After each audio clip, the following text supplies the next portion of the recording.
Now, the lecture has always been a competitive genre.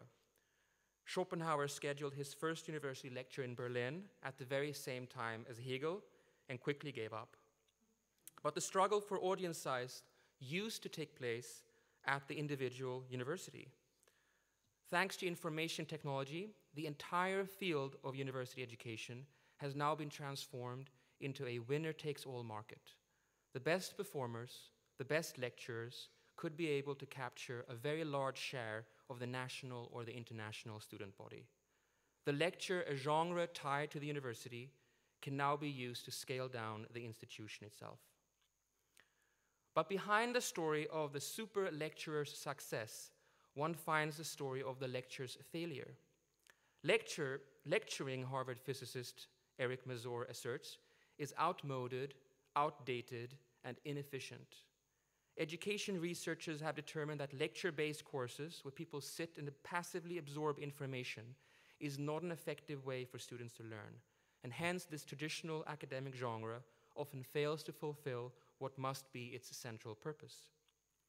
If learning involves a complex interplay of autonomous cognitive systems, then treating students as mere receptacles is a very bad idea. Even the president of edX, Anant Agarwal, a restless promoter of online education, has voiced criticism of the lecture.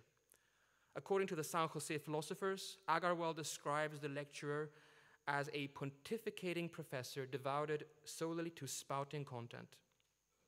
Yet the lecture isn't about to be eliminated, and the online version is now an instrument for prestigious universities to enhance their global reputation. The argument seems to go something like this. The lecture is such an awful genre, let's record it and move it online. It won't necessarily be better on screens, but it won't be worse. As one professor put it, if you're going to be lectured at, you might as well be at home in bunny slippers. So for all the technology-driven disruption, the lecturing carries on, and this oddly obstinate academic format, non-interactive and linear, may just survive a major media transformation. Now, that wouldn't be the first time. To lecture meant to read, and in the Middle Ages, the lecturer would do just that, read from an authoritative text to the assembled students who transcribed. The lecture was a means to transmit knowledge despite the scarcity of text. Yet the lecture didn't simply disappear once the printing press had rendered the preservative and transmissive roles of dictation and note-taking redundant. The lecture, one could say, has been outmoded, outdated, and inefficient for an impressively long time. In fact, the entire post-Gutenberg era. That would mean roughly 600 years of obvious obsolescence. If the persistence of the lecture is indeed only a matter of extreme traditionalism, such institutional inertia would be quite a feat. Now, of course, lecturing did cease at some point to consist purely of dictation and was replaced by more or less charismatic performances.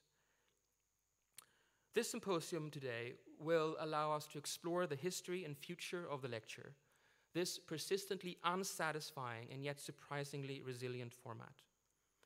We will explore the relationship of the lecture to the university, the genre to the institution, the concealed literary potentials of the lecture as performance, the lecture's importance for the formation and articulation of academic disciplines, as well as its potential role in constructing a wider public sphere or model an ideal public. The lecture is currently going through a shift, as is the institution that has traditionally housed it. It's unlikely to disappear, but it will, we can assume, be reconfigured.